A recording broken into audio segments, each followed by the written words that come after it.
Bismillahirrahmanirrahim. Assalamualaikum warahmatullahi wabarakatuh. Perkenalkan, nama saya Diana Kawati dari SPD selaku guru bimbingan dan konseling.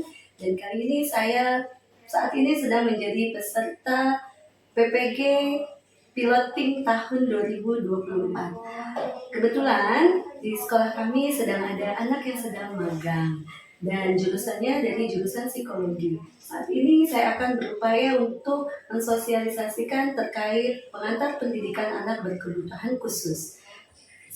Dan saya akan memulai dengan menonton video sekolah hewan dan saya akan meminta tanggapan mereka terkait video tersebut. Oke, hai. Hai. Salam semangat dari saya dengan Firda, Bila, JJ, dan Fatma. Kali ini Bu Dian ingin bukan menjelaskan sih, ingin mengkampanyekan atau mensosialisasikan pengantar pendidikan anak berkebutuhan khusus. Karena kalian magangnya di sekolah, jadi paling tidak ada wawasan baru yang kalian terima tentang apa-apa saja yang dilakukan oleh seorang guru kepada anak didiknya, khususnya dalam hal ini adalah anak dengan berkebutuhan khusus. Nah, untuk itu mari kita sama-sama simak video ini ya, sekolah hewan. Nah, ini hanya sebagai ilustrasi untuk menggambarkan keberagaman siswa.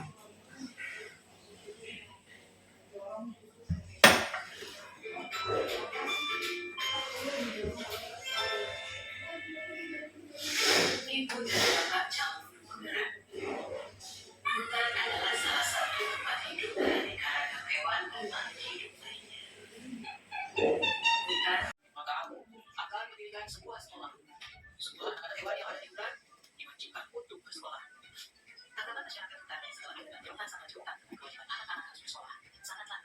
Fokus pada video singkat yang tadi sudah kita saksikan bersama-sama tentang sekolah hewan. Dari apa yang sudah disaksikan, adakah kesimpulan yang bisa teman-teman semua simpulkan maksud dari sekolah hewan yang ada di video tadi?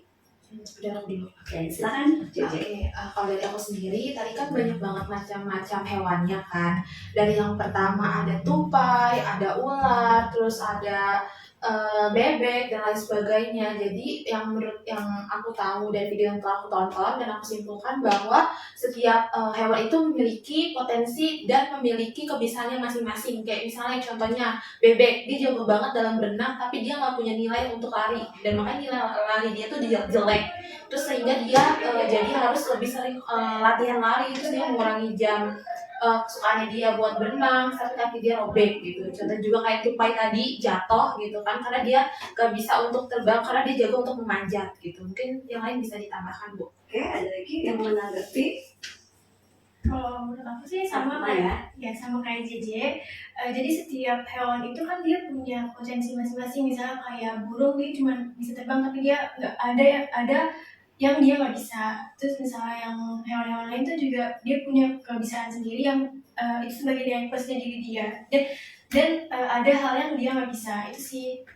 Oke, kalau Bila? Aku sih sama kurang lebih. Jadi maksudnya setiap hewan punya potensinya masing-masing. Jadi gak boleh ngerasa minder gitu, karena emang potensinya tuh ya beda-beda aja gitu. Bisa misalkan kayak tadi bebek bisa berenang, terus misalkan kayak tupai bisa yang manjat. Jadi gak boleh ngerasa kayak kok gak bisa gini, gak bisa gitu, karena setiap hewan tuh punya potensinya masing-masing gitu. Jadi kalau mau ya saling belajar aja gitu. Oke. Kalau dari aku sama sih Bu, jadi kan setiap hewan juga punya kekurangan sama kelebihannya kan. Kayak misalnya kalau gajah gitu, dia mungkin bisa di air, cuman dia kan nggak bisa terbang gitu ya Bu. Terus besar lagi dia badannya. besar, kan sulit buat terbang juga. Gak punya sayap. Punya sayap, manjat juga belum tentu bisa kan Bu. Oke. Mungkin belalainya doang gitu. Terus kayak bebek dia udah berusaha semaksimal mungkin, berusaha dengan keras gitu, tapi akhirnya malah melukai dirinya sendiri. Gitu. Jadi ya kita pasti punya kemampuan masing-masing gitu. Nggak bisa kita terlalu maksain juga diri kita. Mungkin kita bisa belajar sesekali kekurangan yang kita punya. Baik, wah keren-keren banget.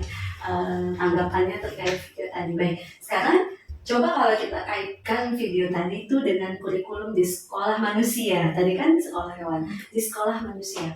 Setuju nggak sih kira-kira jika sekolah itu mengadopsi kurikulum yang seperti di sekolah hewan tadi? Jadi setiap potensi anak itu harus bisa bahasa Inggris, harus bisa matematika, harus bisa bahasa Indonesia. Jadi semua mata pelajaran itu setiap manusia yang bersekolah harus bisa mengikuti mata pelajaran itu. Kalau kita kaitkan dengan video tadi, kira-kira bagaimana? Aku dulu banyak. Oke, Kalau silakan. dari aku sendiri, kayaknya kalau untuk kita sebagai manusia diharuskan untuk bisa menguasai semuanya, menurut aku itu enggak. Karena setiap orang itu punya kemampuan dan kelebihannya, ada kekurangan masing-masing gitu Bu. Jadi kita tuh nggak bisa memaksakan. Jadi kayak misalnya si A ini cuma bisa dia bahasa Inggris, bahasa Indonesia, sedangkan kita harus bisa bahasa Mandarin. Nah itu sebenarnya kita nggak boleh memperbolehkan itu, karena apa, takut kayak tadi video tadi hewan, yang kayak contohnya bebek, dia memaksa lari biar kencang, akhirnya dia luka, terus dia melupakan hobi dia, padahal itu dia jago berenang. Kalau misalnya dia bisa lebih fokus untuk berenang, siapa tahu mungkin dia bisa jadi atlet, seorang jadi berenang yang handal gitu, gak jadi pelari gitu. Karena setiap orang pasti punya tujuannya masing-masing untuk potensi gitu-gitu sih Bu. Oke, yang lain kurang lebih Sama. kayak gitu ya berarti. Oke, kalau seperti kayak gitu, artinya kalian setuju dong jika seorang guru atau pendidik memperlakukan siswa atau murid di dalam kelasnya itu tidak disamaratakan. Setuju kan? Setuju. Harus memperhatikan keberagaman. Setuju? Khususnya dalam hal ini kita kan sedang menggaungkan, sedang membicarakan atau mensosialisasikan tentang pengantar pendidikan anak berkebutuhan khusus. Nah, di setiap sekolah jika diadakan tes atau wawancara, saya sendiri ya sangat yakin masih ada gitu ya siswa dengan kebutuhan khusus, baik itu lamban dalam belajar, seperti misalnya masih kesulitan membaca, menulis dan sebagainya, atau tidak mengerti untuk menjawab soal sampai nilainya di bawah rata-rata dari yang lain dan sebagainya.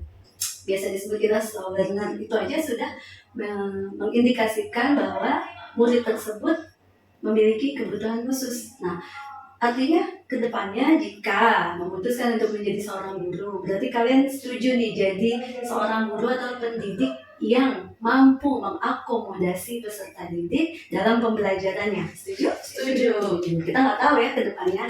Mudah-mudahan sesuai dengan impian masing-masing. Baik, kalau gitu artinya kita sama-sama mengkampanyekan, mengimplementasikan bahwa setiap manusia itu memiliki karakteristiknya masing-masing, punya potensinya masing-masing, punya bakat dan minatnya masing-masing yang harus dihargai keunikannya. Setuju ya? Setuju. Oke, sekarang kita kaitkan dengan kurikulum merdeka yang sudah kita adopsi. Untuk di sekolah ini sudah 2 tahun berjalan kurikulum merdeka, menggunakan kurikulum merdeka. Kalau kita kaitkan dengan sekolah hewan, di mana sekolah hewan itu mengadopsi kurikulum yang sama untuk semua yang sekolah di situ. Nah, kalau konsep kurikulum merdeka, yaitu merdeka belajar, merdeka mengajar, menurut kalian, apakah itu sudah berdasarkan dari konsep mengakomodir perbedaan-perbedaan atau keberagaman peserta didik? Iya. Untuk kurikulum merdeka. Udah. Oke. Udah, karena kan kayak yang tadi bilang kan potensi orang itu beda-beda ya. Jadi kan kalau sekarang kayak dibagi-bagi nih, misalkan ada anak-anak yang bisanya fisika, kimia, geografi, ekonomi di satu kelasin. Terus ada yang misalkan matematika minat, fisika, terus sosiologi, terus geografi di satu kelasin gitu sih. Jadi kayak menurut aku udah gitu, udah Sudah menghargai iya, keberagaman. keberagaman. Oke, baik, berarti upaya pemerintah dalam memperlakukan kurikulum merdeka sudah sangat disesuaikan dengan kebutuhan siswa-siswa dalam memperoleh pendidikan di negeri kita ini ya. Baik, berarti kalian sejauh ini sudah memahami bagaimana konsep kurikulum merdeka itu diberlakukan, karena keberagaman inilah yang tidak boleh disamaratakan perlakuannya. Budian juga sangat senang ya, ternyata kalian pandangannya sudah sejauh itu menilai kurikulum merdeka.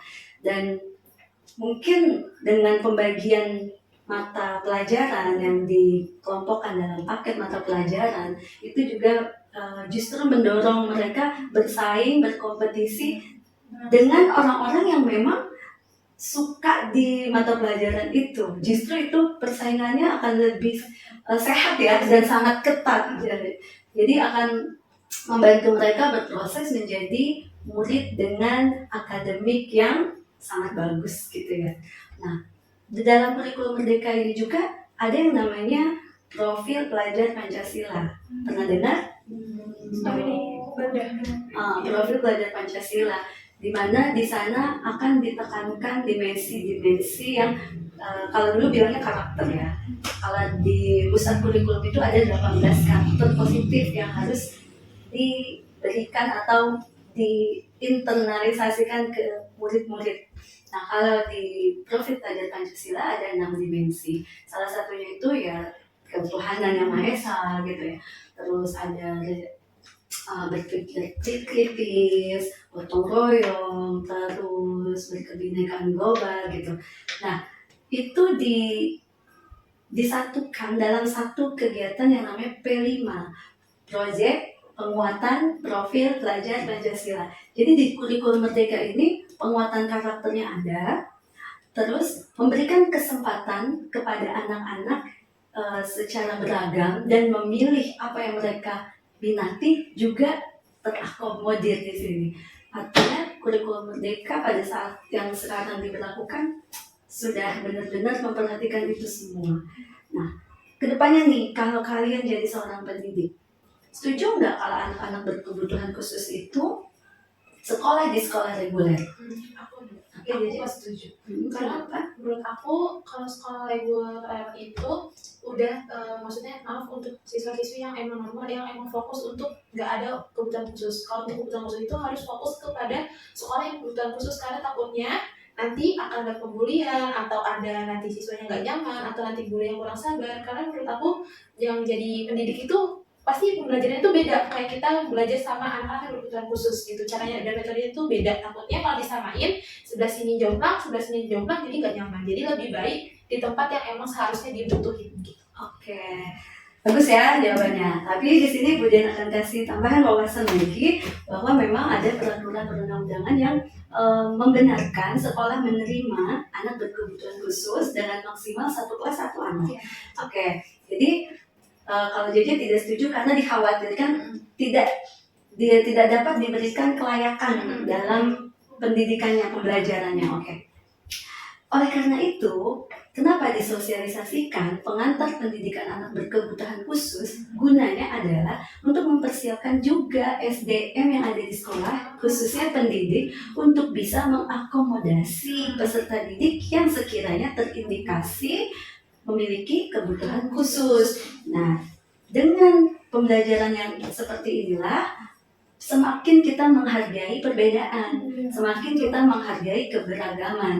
Walaupun memang pemerintah juga menyiapkan sekolah inklusi, sekolah khusus untuk anak-anak berkebutuhan khusus karena sumber daya manusianya atau tim pengajar pendidiknya itu memang mumpuni di bidang kekhususan tersebut gitu. Tapi memang